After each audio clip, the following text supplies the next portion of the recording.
అమెరికానైతే Israel ప్రధానమంత్రి ఏమాత్రం పట్టించుకోవట్లేదు. చాలా క్లారిటీతో ఉన్నారు. ఏదైతే కాల్పులు విరమణ చేయమన్నా, అట్లాగే రఫా మీద దాడి ఆపమన్నా చేయట్లేదు.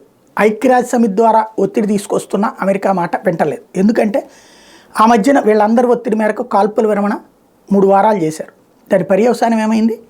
మళ్ళీ జీవసత్వాలు పుంజుకున్నటువంటి హమాస్ మరొక 3 నెలల పాటు యుద్ధం చేయగలిగింది. ఆహారం సమకూర్చుకుంది, ఆయుధాలు సమకూర్చుకుంది, ఫైటర్లను సమకూర్చుకుంది, అరాచకం చేస్తోంది. రోజు నిత్యం పక్కలో బల్లెంలాగా ఉన్నటువంటి శత్రువుని కళ్ళెదురుగుండా కనబడుతుంటే ఎక్కడో ఉన్నాడు వాడి జోలికి వెళ్ళక వాడిని మానవత్వంతో ఆలోచించంటాడు.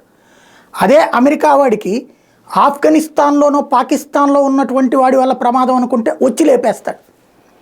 అందుకని అమెరికా వాడికేమో రక్షణ అవసరం, ప్రపంచంలో మరెవడి రక్షణ అయినా సరే మానవ హక్కుల పేరుతో వాడు ఆపేస్తుంటాడు. అదే ఇప్పుడు ఇజ్రాయెల్ వ్యవహార శైలికి కారణమవుతోంది.